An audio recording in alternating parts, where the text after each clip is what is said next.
नमस्कार दोस्तों, कैसे हैं आप लोग। आज मैं आपको नया टॉपिक शुरू करवाने जा रही हूँ, random variables, random signals and noise. So मैं यहाँ पे हेडिंग भी लिख देती हूँ कि हेडिंग है इसकी, बहुत इंपॉर्टेंट टॉपिक है। मैं जो भी कराती हूँ इसको आप अच्छे से प्रैक्टिस किया कीजिए। रैंडम सिग्नल्स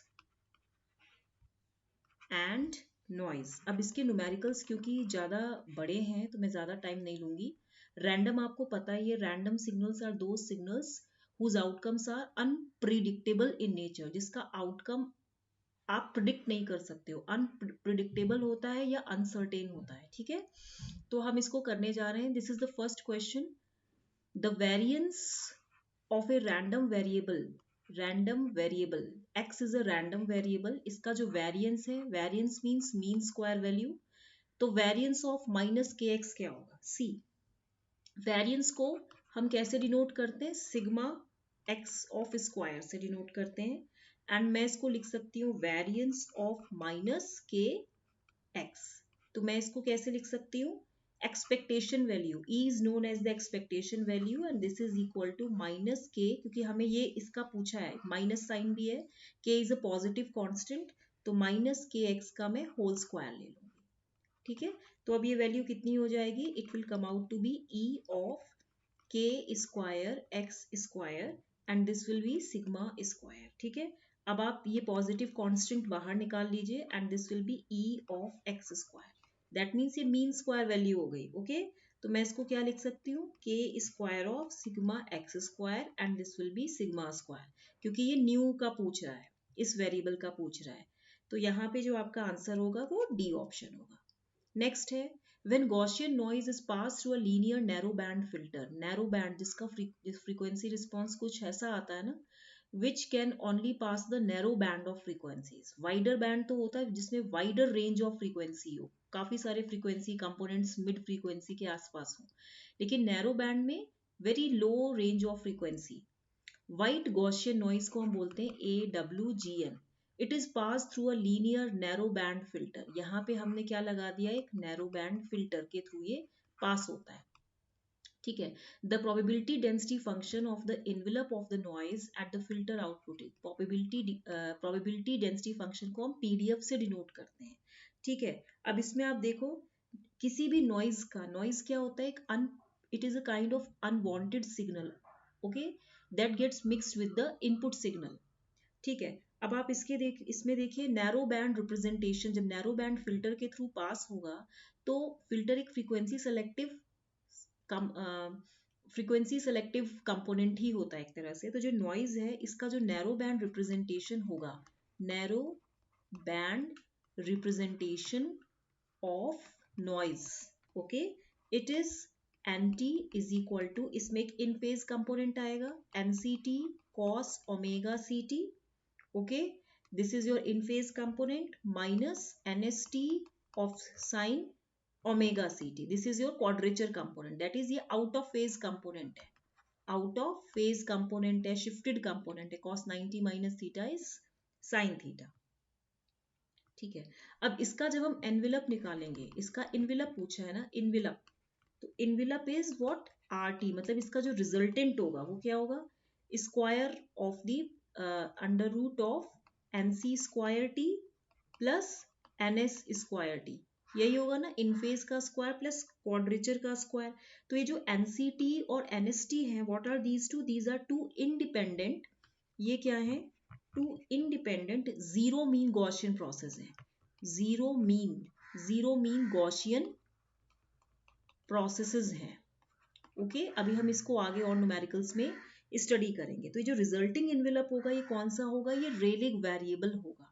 इसका जो इन्वेलप होगा नॉइज का, इसका पीडीएफ जो फिल्टर आउटपुट में आएगा, ये जो इसका जो पीडीएफ होगा, okay, at the filter output, यहाँ पे आउटपुट है वो कैसा होगा, इसका इन्वेलप, मतलब इसका जो मैग्नीट्यूड होगा ऑफ द रिजल्टेंट सिग्नल, यही तो पूछ रहा है, envelope is the magnitude of the resultant signal that is of the noise component at the filter output।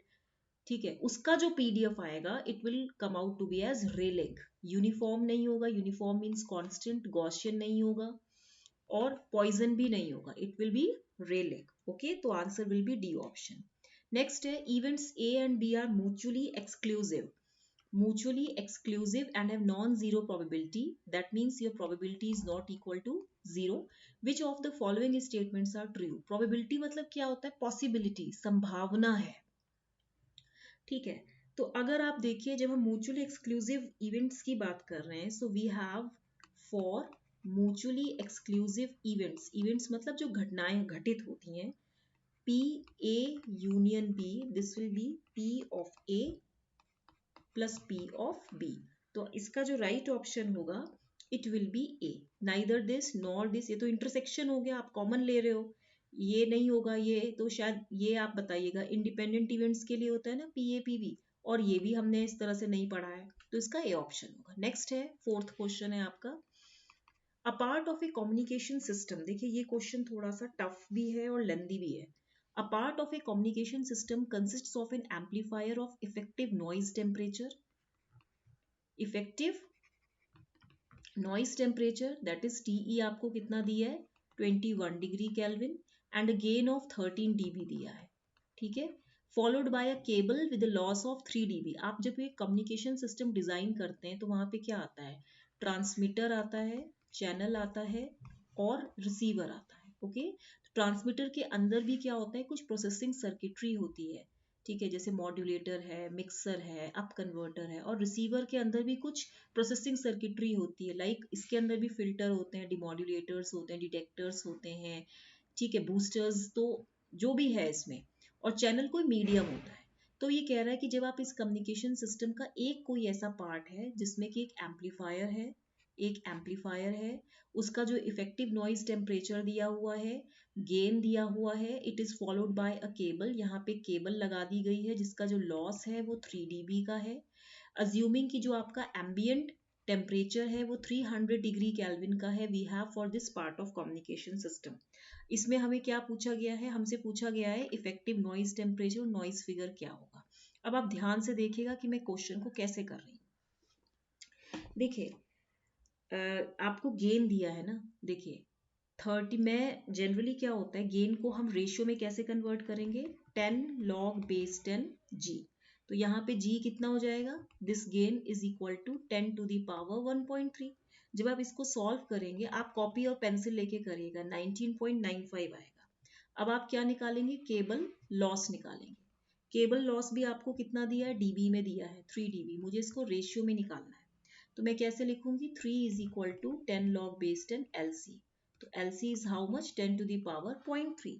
तो ये वैल्यू कितनी हो जाएगी, 1.995, ओके। अब फॉर अ केबल, किसी केबल के लिए एक नॉइज फिगर भी चाहिए। What is the noise figure, noise figure मैंने आपको कई बार बताया है अपने शुरू के मॉक टेस्ट्स में कि it is a number by which the noise performance of any amplifier और radio receiver can be specified, ठीक है। नॉइज फिगर वो होता है, आइडियली जो नॉइज फिगर होता है उसमें, नॉइज फिगर में क्या होता है कि जब हम आइडियल की बात करते हैं तो इसमें जो एसएनआर इनपुट होता है this is equal to SNR output, okay, of an amplifier, of an amplifier. तो क्यों होता है, क्योंकि जो सिग्नल पावर और जो नॉइज पावर होता है दोनों इक्वली एम्पलीफाइड होते हैं, बोथ गेट्स एम्पलीफाइड। लेकिन एक्चुअल में जो आपका नॉइज फिगर होता है, ठीक है, इन एक्चुअल नॉइज फिगर के केस में जो एसएनआर होता है at the output of amplifier, ठीक है, वो less than SNR at the input आता है। ऑलवेज ये पॉसिबिलिटी होती ही होती, क्योंकि सिग्नल जो होता है वीक हो जाता है when it travels to various parts of the communication system, ठीक है। अब आप इसमें देखिए कि इसने क्या पूछा है, गेन तो हमने निकाल लिया, लॉस भी निकाल लिया।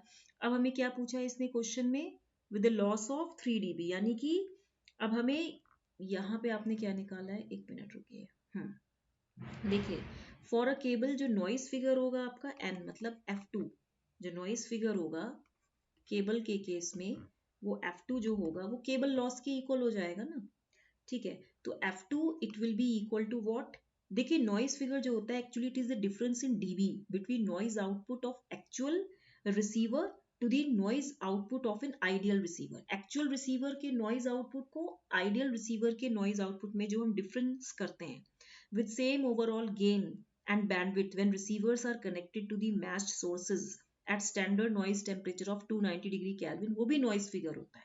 तो ये जो नॉइज फिगर है केबल लॉस के इक्वल होगा, तो ये 1.995 ही आएगा। मैं मार्कर चेंज कर लेती हूँ आपके लिए। उसके बाद आप देखिए जो नॉइज फिगर ऑफ एम्पलीफायर है, नॉइज फिगर ऑफ एम्पलीफायर, इसका फॉर्मूला क्या होगा, F1 is equal to what, 1 plus TE by what is TA। ठीक है, तो यहाँ पे आप देखिए F1 is equal to 1 plus TE कितना दिया हुआ है आपको, 21 डिग्री, और जो आपका TA दिया है एम्बिएंट टेम्परेचर वो 300 डिग्री दिया है।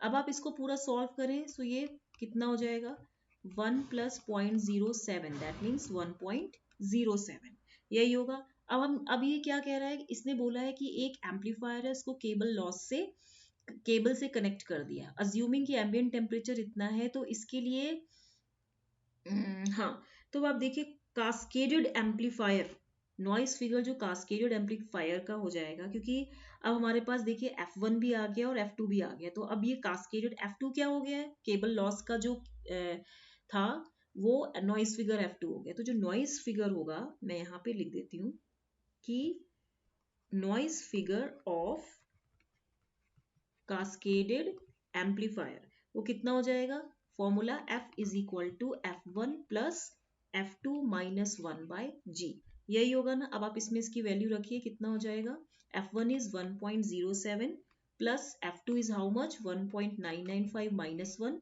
डिवाइड बाय गेन कितना दिया है आपको, 9.95, जो हमने निकाला था ना, इसमें ऊपर देखिए 19.95। अब जब आप इसको पूरा सॉल्व करेंगे तो ये कितना आएगा, इट विल बी 1.12।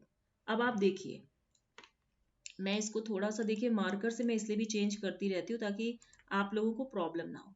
अब आप इसमें देखिए, मैं इसको ऐसे कर लेती हूँ, आप इधर देख लीजिए, यहाँ पे अब क्या होगा, अब आप इसमें देखिए कि इसको जो ये डीबी में आपका एक इसमें आया, इसको हमें रेशियो में निकालना होगा, तो 10 log बेस 10 1.12 कीजिए, इसको आप सॉल्व करेंगे तो ये अराउंड 0.49 dB आएगा, सॉल्व कीजिएगा इसे, ठीक है। अब जो कास्केडेड एम्पलीफायर का TE डैश होगा, noise temperature of cascaded amplifier, वो कितना हो जाएगा, देखिए वो होगा TE dash is equal to, आपने फॉर्मूला पढ़ा होगा ना, F minus 1 of TA। Have you ever read about this formula in your communication system? देखिए आपने पढ़ा होगा ना, TE is equal to T naught of F minus 1, noise figure minus 1, equivalent temperature जो होता है ये एम्बिएंट टेम्परेचर से इसको इक्वेट करते हैं। तो F माइनस 1 जो आया 1.12 माइनस 1 इंटू TA कितना था आपके पास, 300 डिग्री केल्विन। तो इसको जब आप सॉल्व करेंगे so it will be 36 degree Kelvin. तो आंसर कितना आएगा आपका, देखिए effective noise temperature 36 degree Kelvin आ गया, बी ऑप्शन, और नॉइज फिगर कितना आ रहा है आपका 0.49 dB। देखिए क्वेश्चन में जो कह रहा है, क्वेश्चन समझना है, उसने बोला है कि एक एम्पलीफायर है, देयर इज एन एम्पलीफायर जिसका अपना एक नॉइज टेम्परेचर है, गेन है। नॉइज टेम्परेचर क्या होता है, noise temperature means the temperature of a resistance that has a noise power equal to that of the power of the device और circuit itself. तो जो ये एक्चुअली ये जो नॉइज टेम्परेचर है, this is Pn is equal to KTB ही तो है, तो this Tn is equal to Pn by KB, that is the noise power within the bandwidth B। तो noise temperature क्या है, it is the temperature of any resistor which produces the same noise power as does the device power or the circuit power itself, ठीक है, same noise power जो produce करता है। तो यहाँ पे आप देखिए ये जो एम्पलीफायर है, it is followed by a cable. तो बोल दिया इसने कि जो एम्बिएंट टेम्परेचर अगर 300 डिग्री केल्विन है, तो हमारे पास इक्विवेलेंट क्या हो जाएगा, क्योंकि आपने इस एम्पलीफायर को केबल से कनेक्ट कर दिया, तो उसका भी अपना एक लॉस होगा, लॉस क्वेश्चन में दिया है, उसका अपना एक टेम्परेचर है, और आपने पढ़ाई है कि नॉइज फिगर क्या होता है, कि it is a number by which the noise performance of any amplifier और एनी रिसीवर इज स्पेसिफाइड या measure, it can be any pre amplifier, mixer, ये हो सकता है। तो ये जब इसके साथ केबल से कनेक्ट होगा तो इसका जो लॉस होगा it will be equal to that of the noise figure F2। तो इसीलिए अब जब F1 F2 दोनों हो गए हैं तो वो कास्केडेड एम्पलीफायर हो जाएगा, यानी कि कास्केडेड स्टेजेस हो गई ना, ठीक है। तो इस तरह से हमने क्वेश्चन सॉल्व किया। नेक्स्ट क्वेश्चन है, two resistors R1 and R2 at temperatures T1 degree and T2 degree respectively are connected in series, their equivalent noise temperature is. अब आप इस क्वेश्चन में देखिए, these are your two resistors R1 are connected in series. देखिए this is your, मैंने मान लिया ये VN1 का स्क्वायर, इसकी मीन स्क्वायर वैल्यू होगी ना, RMS वैल्यू है ये। यहाँ पे भी आपने लिखा है R2 और मैंने इसको, इसका जो एक वोल्टेज से कनेक्टेड है तो मैंने VN2 स्क्वायर लिख दिया। ठीक है, अब आप इसमें देखिए जो VN स्क्वायर होगा, टोटल जो VN स्क्वायर होगा, स्क्वायर ऑफ नॉइज वोल्टेज, इसका जो बार होगा वो क्या होगा, VN1 square plus VN2 square. ठीक है, अब ये जो VN स्क्वायर है इसकी वैल्यू कितनी होती है, 4kTEB यही वैल्यू होती है ना। So this will be equal to, यहाँ पे 4kTEB तो हमने कॉमन ले लिया और यहाँ पे हमने R1 प्लस R2 ले लिया, क्योंकि ये दो आइडियल रेजिस्टर्स हैं जो दो रेजिस्टर्स हैं जो सीरीज में कनेक्टेड है। अब आप इसमें देखिए यहाँ पे इन दोनों का अब T1 टेम्परेचर दिया हुआ है ना, T1 डिग्री, देखिए इसमें T1 भी दिया है और इसमें T2 भी दिया है, तो मैं इसको कैसे लिख सकती हूँ, मैं इसको लिख सकती हूँ 4kTEB, यहाँ पे R1 plus R2 is equal to 4kT1 BR1 plus 4kT2 BR2 लिख सकती हूँ। अब यहाँ पे 4kB मैंने कॉमन ले लिया तो ये R1 T1 plus R2 T2 आ जाएगा। लेंदी क्वेश्चन है, लेंदी मतलब थोड़े से ये क्वेश्चंस लेंदी हैं, इसीलिए मैंने आपको थोड़ा टाइम लेके करा रही हूँ। R1 T1 plus R2 T2 हो जाएगा और यहाँ से 4kB यहाँ से, और ये दोनों कैंसिल आउट हो जाएंगे, तो ये आपका TE आ जाएगा। TE और ये साथ में यहाँ पे ब्रैकेट में जो है R1 प्लस R2 हो जाएगा, विच इम्प्लाइज जो आपका TE आएगा ये कितना हो जाएगा, R1 T1 plus R2 T2 divide by R1 plus R2 हो जाएगा। तो ये आपका फाइनल आंसर है। ठीक है, this is your final answer, यही आपका फिल इन द ब्लैंक में आएगा। क्वेश्चन को समझने की कोशिश कीजिएगा। ये मीन स्क्वायर वैल्यू थी ना, ये जो बार है इसका मतलब क्या होता है, मीन स्क्वायर वैल्यू चेक करके मुझे बताइएगा, what does this bar indicate for. Next है, for a random variable x the following PDF p of x shown in the figure the mean and the variance are respectively। देखिए अब इस question में देखिए कि देखिए मीन जो होता है, मीन को हम कैसे डिनोट करते हैं, म्यू ऑफ x से, यानी कि e ऑफ x हो जाएगा। ठीक है, and this is equal to integral of minus infinity और to infinity x of f(x(x) dx, यही फॉर्मूला होता है ना। तो मैं इसको, इसकी जगह क्या लिख सकती हूँ, p, क्योंकि क्वेश्चन में p दिया हुआ है। ठीक है, अब आप इसमें वैल्यू देखिए, आपकी वैल्यू कहाँ से कहाँ तक है, it is given from -1 to 3, ये वैल्यूज है ना, तो आप यहाँ पे वैल्यूज डालेंगे -1 to 3 and you will put out here x, और p ऑफ x की वैल्यू कितनी है, 1/4, और यहाँ पे ये dx हो जाएगा। अब आप इसको सॉल्व कीजिए तो कितना होगा, 1/4 of x square by 2 and this will be -1 to 3 and this will be 1/8 and this will be 9 square minus of -1 का स्क्वायर। तो ये value 1/8 into this will be 81 minus 1, so it will come out to be 80/8, that means 10 हो गया। 10 ही आएगा ना, कितना कुछ गलत किया क्या मैंने, रुकिए रुकिए रुकिए, 9 square, sorry sorry sorry sorry, it will B 3 square, ये 3 स्क्वायर था तो सॉरी गलती हो गई, ये 9 था तो 9 - 1 8 हो गया, तो ये 1 आएगा आंसर। तो आपका मीन कितना आया बच्चों, मीन जो आया आपका मीन आया है 1। ठीक है, अब आप देखिए हमें वेरिएंस निकालना है, वेरिएंस के लिए मैं मार्कर चेंज कर लेती हूँ मार्कर में। अब आप देखिए जो वेरिएंस निकालेंगे वो सिग्मा एक्स स्क्वायर होता है and this is equal to e of x minus mu x का होल स्क्वायर। ये फॉर्मूला नोट कर लीजिए क्योंकि ये कभी कभी हम लोग एग्जाम में भूल जाते हैं और माइंड उस वक्त ना नर्वस हो जाता है, उसको समझ ही नहीं आता है कि क्या करना है। तो -∞ to ∞ x minus mu x का होल स्क्वायर, और ये कितना हो जाएगा, f(x) ऑफ x dx हो जाएगा। ठीक है, अब आप क्या करेंगे इसमें, यहाँ पे अगेन अब आप वैल्यूज रखेंगे, आप क्या करेंगे, sigma x square is equal to, it will be -1 to 3 and it will be x -1 का स्क्वायर, ये मीन हो जाएगा, और ये हो जाएगा 1/4 और ये हो जाएगा dx। ठीक है, और ये वैल्यू होगी 1/4 और इंटीग्रल -1 to 3 और ये x -1 का स्क्वायर dx। तो ये वैल्यू कितनी हो जाएगी, निकालिए, x square plus 1 minus 2x। इसका आपने खोला, ये dx था, ये अभी भी इंटीग्रल है, अभी भी ये इंटीग्रल है। अब आप इंटीग्रल करेंगे इसका तो कितना आएगा, 1/4, this will B x³/3 plus x minus 2 of x square by 2 and it will be -1 to 3।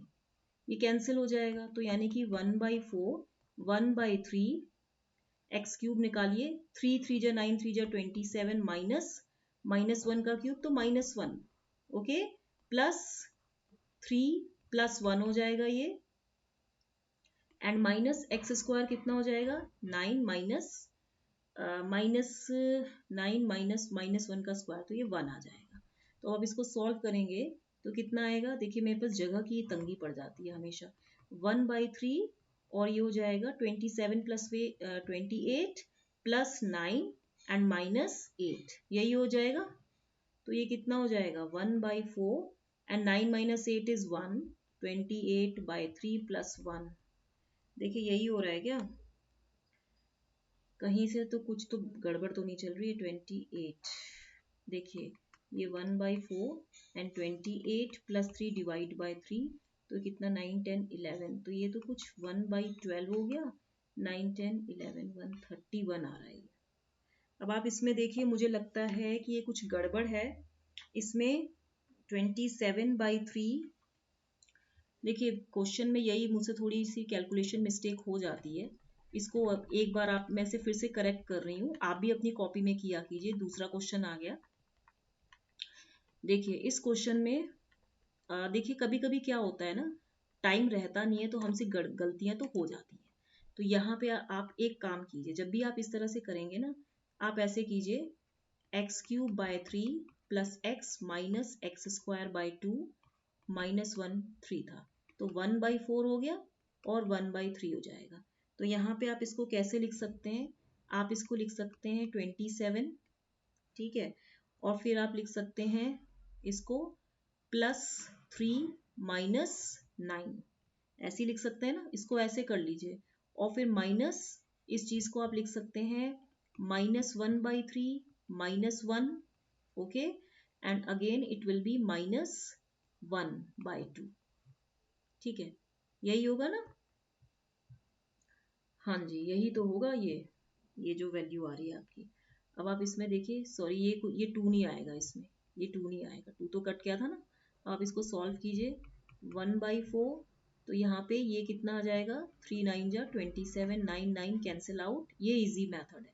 3 minus ये वैल्यू कितनी हो जाएगी, -1/3, और ये वैल्यू -1 -1 -2 हो गया, again it will B 1/4, 3 minus, और ये कितना हो जाएगा, -1 -5, सॉरी 3 2 जा 6/3, और ये वैल्यू कितनी हो जाएगी, 1/4, और ये 3, और ये माइनस, और ये -7/3 ना, तो +7/3, ओके। 3 3 जा 9 प्लस 7 कितना होता है, 16, 1/4 इंटू 1/3, और ये कितना हो जाएगा, 3 3 जा 9 प्लस 7 16, तो 4 4 जा 16। अब आंसर कितना आ गया, 4/3, आपका आंसर कितना आ गया, 4/3, तो यानी कि वेरिएंस मीन कितना है, 1, ये बी ऑप्शन होगा। देख रहे हैं कितना टाइम लग रहा है। अब आप देखिए ये वाला जो क्वेश्चन है, ये आपका होमवर्क है, ये मैंने कराया है, अभी कराया है।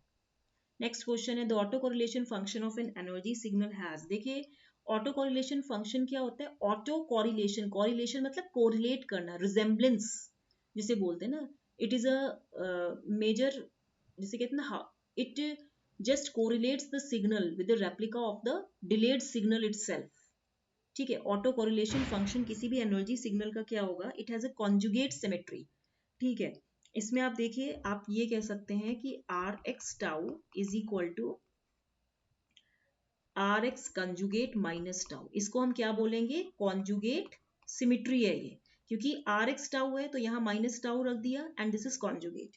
दूसरा क्या है, if the function is real, if function is real, तो ऑटो कोरिलेशन फंक्शन जो होगा, जो ऑटो कोरिलेशन फंक्शन होगा, हैज इवन सिमेट्री, इसकी इवन सिमेट्री होगी, यानी कि r x tau is equal to r x minus tau. ये दो इंपॉर्टेंट प्रॉपर्टीज हैं, इसको आप कॉपी में नोट कर लीजिए। एक तो किसी भी एनर्जी सिग्नल जो होता है उसका जो ऑटो कोरिलेशन फंक्शन होता है r x tau is equal to r x conjugate minus tau होता है, कॉन्जुगेट सिमेट्रिक होता है, और अगर फंक्शन रियल है तो वो उसकी इवन सिमेट्री होती है। तो इसका राइट आंसर दोनों होना चाहिए, दोनों होगा, कॉन्जुगेट सिमेट्री भी होती है और इवन सिमेट्री भी होती है। ठीक है, नेक्स्ट क्वेश्चन है the power spectral density of a deterministic signal is given by sin f by f का whole square where f is the frequency, so the autocorrelation function of this signal in time domain is see। आपने पता पढ़ा होगा कि autocorrelation function और जो आपका PSD होता है पावर स्पेक्ट्रल डेंसिटी, ओके, ये क्या होते हैं आपके फोरियर ट्रांसफॉर्म पेयर होते हैं। This is your Fourier transform pair. तो आप इसमें देखिए कि जब ये फोरियर ट्रांसफॉर्म पेयर है तो मैं इसको क्या लिख सकती हूँ, आर एक्स टाउ को मैं लिख सकती हूँ f inverse of sine f by f का होल स्क्वायर लिख सकती हूँ। So it will be f inverse and this will be sinc square, ये साइन एफ बाई एफ का होल स्क्वायर तो सिंक स्क्वायर फंक्शन ही होता है ना, तो sinc square f by pi हो गया। तो कहने का मतलब ये है कि इनवर्स फोरियर ट्रांसफॉर्म जब भी हम करते हैं, आईएफटी जब भी हम करते हैं of square of sinc function of square, IFT of square of sinc function, IFT of sinc square function, ठीक है, it is always a triangular signal, is always a triangular signal in time domain. Time domain में ये हमेशा triangular signal के ही equal होता है। तो आपका जो आंसर आएगा वो क्या आएगा, एक डी ऑप्शन आएगा। क्या आएगा, टाइम। ये हमेशा रट लीजिए कि ट्राइंगुलर जब भी हम इनवर्स फोरियर ट्रांसफॉर्म निकालते हैं, क्योंकि ऑटो कोरिलेशन और पीएसडी जो होते हैं ये पावर स्पेक्ट्रल डेंसिटी है। You know power spectral density क्या होता है, power per unit bandwidth as a function of frequency. तो जी एक्स ओमेगा लिख लो या ये एस एक्स ओमेगा होता है। तो एस एक्स ओमेगा ये दोनों फोरियर ट्रांसफॉर्म पेयर है, तो यहाँ पे ये हमें फोरियर ट्रांसफॉर्म ही तो दिया है पीएचडी, यानी कि एस एक्स ओमेगा दिया है, तो हम इसको ऑटो कोरिलेशन फंक्शन है तो हम इसका आईएफटी तो निकालेंगे। नेक्स्ट क्वेश्चन है the probability density function is given by, देखिए इस क्वेश्चन में हम क्या करेंगे, जो गॉसियन पीडीएफ होता है, गॉसियन पीडीएफ जो होता है ऑफ रैंडम वेरिएबल एक्स, वो क्या होता है, F of x X is equal to 1 by sigma under root 2 pi e to the power minus X minus mu का whole square by 2 sigma square. X random variable है, mu आपका mean है, sigma आपका variance है। तो जब आपका sigma 1 हो जाएगा और मीन 0 होगा, ये क्या है, म्यू क्या है, मीन है, ठीक है, तो यहाँ पे जो आपका पीडीएफ होगा, ठीक है, वो क्या हो जाएगा, क्योंकि सिग्मा 1 हो गया तो 1 by under root 2 pi and e to the power minus, ये कितना हो जाएगा, इट विल बी 0, तो ये कितना हो जाएगा, माइनस एक्स स्क्वायर बाय 2, यही होगा ना। तो ये जो इक्वेशन है आपकी, एक तो ये फर्स्ट इक्वेशन हो गई, ठीक है। अब दूसरी इक्वेशन ये आपको दिया हुआ है p ऑफ x लिख लो इसको, या इसे भी आप f ऑफ x ही लिख लो, तो कोई मैटर नहीं करता। तो ये आपको दिया हुआ है k dot e to the power minus x square by 2। Now comparing both equations, k की वैल्यू कितनी आ रही है, 1 बाय अंडर रूट 2 पाई, तो आंसर कितना हो गया आपका, ए ऑप्शन। ये क्वेश्चंस बहुत इंपॉर्टेंट है, मेरे टाइम में ऐसे क्वेश्चंस अगर मुझे यूट्यूब में मिले होते, जब मैं 2005 की पास आउट हूँ, तब पता नहीं मैंने तो क्या कर दिया होता। तो आपको मैं करा रही हूँ तो इसको थोड़ा आप अच्छे से पढ़िए। इकट्ठे इतने मैक्सिमम हाई बेस न्यूमेरिकल कराना it's not an easy task, क्योंकि टाइम भी लगता है ना। Amplitude spectrum of a Gaussian pulse is like a bell shaped होता है ना, गॉसियन पल्स ऐसे ही होता है ना, ये f of x x and x bell shape भी होता है ये। तो इसका जो एम्पलीट्यूड स्पेक्ट्रम होगा गॉसियन सिग्नल का, द एम्पलीट्यूड स्पेक्ट्रम जो फोरियर ट्रांसफॉर्म है of a Gaussian signal, the Fourier transform of a Gaussian signal in time domain is also क्या होता है, Gaussian signal ही तो होता है। Fourier transform of a Gaussian signal in time domain is also a Gaussian signal in frequency domain। तो अब आप देखिए ये कितना हो जाएगा, e to the power minus pi t square, इसका जब हम फोरियर ट्रांसफॉर्म करेंगे तो ये होता है कुछ e⁻⁻π f²। तो आपका राइट आंसर क्या होगा, ये गॉसियन होगा। Always remember, uniform constant sine function भी नहीं होगा, इम्पल्स भी नहीं होगा। साइन तो ऐसे हो गया, यूनिफॉर्म ऐसे हो गया, और ये इम्पल्स फंक्शन आपका ऐसे हो गया, तो ये तो नहीं होगा ना, गॉसियन होता है। नेक्स्ट है आपका ऑटो ACF, मतलब क्या होता है, auto correlation function, RX tau. Auto correlation function of A rectangular pulse, ये आपकी एक रेक्टेंगुलर पल्स है 0 to t। मान लीजिए ये xt है और ये t है, this is your rectangular pulse. तो ये कह रहा है इसका जो ऑटो कोरिलेशन फंक्शन होगा वो क्या होगा, देखिए RX tau is equal to how much, integral -∞ to ∞ xt x t plus tau dt। एक तो ये होता है, ठीक है। इस तरीके से अगर ये ऑटो कोरिलेशन फंक्शन पूछ रहा है रेक्टेंगुलर पल्स का, तो याद रखिए कि इसका जब हम कंजुगेट निकालते हैं, जैसे आपने देखा होगा दो रेक्टेंगुलर फंक्शन ही तो है इसमें, इसको आपने डिले कर दिया, या तो आप ये लिख दो या आप लिख दो -∞ to ∞ x T into x T minus tau D T. तो या तो ये t माइनस टी टाउ लिखे या t प्लस टाउ लिखे। तो जैसे आपने ये पढ़ा भी होगा ना, जब इसको हम सेम इसी फंक्शन से मल्टीप्लाई करेंगे तो ये क्या आता है, कुछ ट्रायंगुलर फंक्शन आता है, ट्रायंगुलर फंक्शन आएगा ना, ये कुछ 0 to 2t ऐसे ही आएगा ना। तो ये आपका होगा triangular pulse of duration 2t। मैंने आपको एक क्वेश्चन शायद कराया भी है, देखिएगा। जैसे ये है ना, ये फंक्शन है, इसको आपने इस फंक्शन से मल्टीप्लाई किया, तो ये क्या हो जाएगा, ये होता है ट्रायंगुलर फंक्शन होगा। ये आपको कुछ याद, कुछ टिप्स पे होने चाहिए, अभी देखेंगे और क्वेश्चन आएगा तो इसको हम डायग्राम वाइज करवाएंगे, ठीक है। तो ये क्वेश्चन थे, मैंने आपको करीबन 12 क्वेश्चंस कराए, लेंदी क्वेश्चंस कराए। इसको लाइक शेयर एंड सब्सक्राइब जरूर कीजिएगा। 281 सब्सक्राइबर्स हो गए हैं, तो एटलीस्ट 281 व्यूज भी आने चाहिए ना। तो आप लोग जब पढ़ेंगे तभी तो होगा, कि जब एग्जाम आएगा तभी पढ़ेंगे। कमेंट सेक्शन में लिखिएगा कि कैसा लगा आपको ये पढ़ा, ये ठीक से मजा आ रहा है ये क्वेश्चन करते वक्त, ऐसा सही है। Till then goodbye, okay.